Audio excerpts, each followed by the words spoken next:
Bonjour à toutes et à tous, bienvenue dans cette nouvelle vidéo dans laquelle nous allons parler du futur de DC Comics, DC Future State et DC Infinite Frontier. Mais avant de commencer, je vous conseille d'aller voir ma vidéo sur comprendre la timeline DC Comics, puisque cette timeline est chaotique, elle a été reboot de nombreuses fois, à de nombreuses reprises, et la dernière fois c'était avec l'event Flashpoint qui a introduit le multivers avec 52 univers. Et dans cette vidéo, je vous expliquais notamment que l'objectif de DC Rebirth était de ramener d'entre les morts des personnages qui avaient été oubliés, qui avaient disparu, comme notamment Jay Garrick, Wally West ou encore les Tornado Twins du côté de Flash par exemple, ou plus récemment Alan Scott avec Green Lantern. Et c'est toujours le cas puisque Batman Metal et Batman Death Metal confirme cette direction, mais là j'ai envie de vous dire attention spoiler, si vous n'avez pas lu la fin de Batman Death Metal en VO et que vous attendez les sorties VF, squeezez, passez votre chemin et allez directement à ce timer. Pour les autres, si vous restez, c'est soit que vous vous foutez du spoil ou que vous avez déjà lu la fin, et dans ce cas-là, vous savez notamment que Wonder Woman a engagé un combat qui a réactivé 80 ans d'histoire chez DC Comics. Alors coup de génie ou coup de folie, ça on le saura avec les events qui vont découler de Batman Death Metal, DC Future State et DC Infinite Frontier. Mais qu'est-ce que c'est ? DC Future State est un event, une suite de Batman Death Metal qui se passera dans un futur proche, en 2025 pour être précis, et qui va proposer 24 titres reprenant nos héros légendaires, nos héros mythiques, mais avec des nouveaux personnages sous le costume. C'est notamment le cas avec The Next Batman, dont le costume sera porté par l'un des fils de Lucius Fox, Tim Fox, qui jusque-là n'a été mentionné que peu de fois dans l'univers.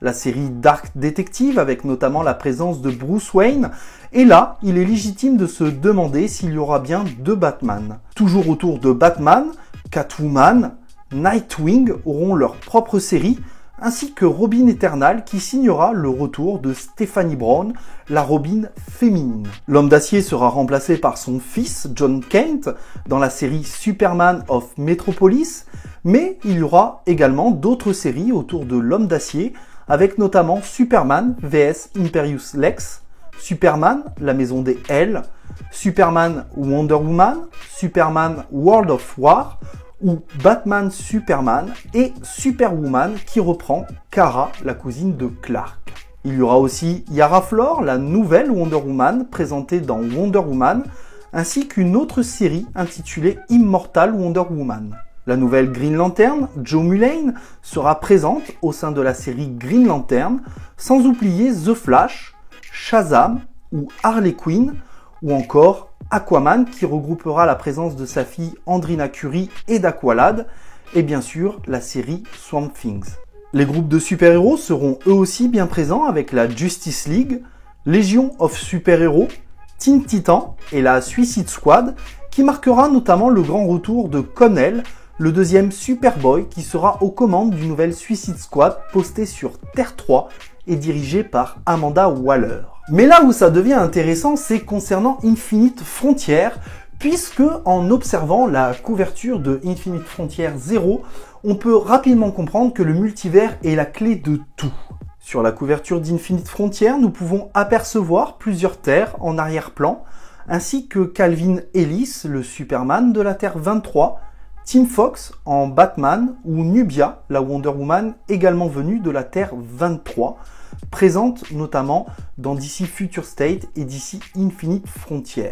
Cette image indique clairement que tout est connecté. D'ailleurs, si on analyse un tant soit peu le titre, on remarque qu'il n'est pas 52 frontières, mais bien Infinite Frontier, cassant peut-être d'ailleurs le multivers actuel. On est donc en droit de penser qu'Infinite Frontier est la suite directe de Batman Death Metal et de DC Rebirth dans le présent, là où DC Future State sera une suite peut-être d'Infinite Frontier via un futur alternatif où nos héros, comme Bruce Wayne par exemple, auraient posé la cape et le masque.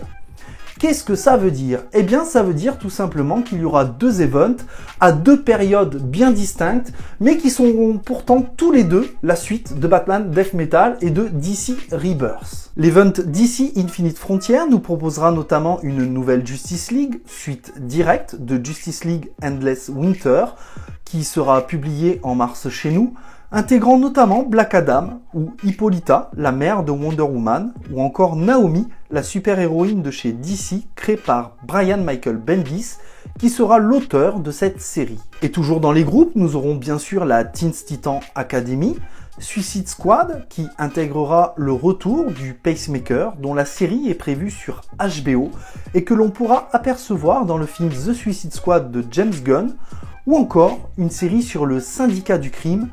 Et là, ma hype est au maximum. Il y aura bien sûr des séries centrées sur l'univers de Batman, avec notamment Batman, Batman Urban Legend, Batman Detective Comics, Batman et Catwoman, ou encore Batman Superman. Bien sûr, le Joker, Harley Quinn, Catwoman ou encore Nightwing ne seront pas en reste avec leur propre série.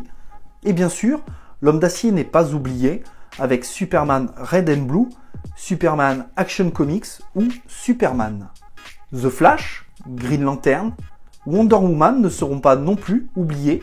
Et des nouveautés seront présentes du côté de cet event, puisqu'on parle d'ores et déjà d'une série sur Alan Scott et de ses 2 enfants, Jade et Obsidian.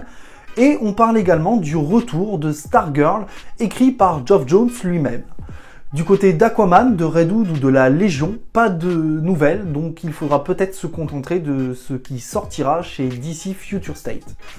On verra si le futur de DC est concluant ou pas, puisque DC Future State est déjà en train de sortir en VO en ce mois de janvier.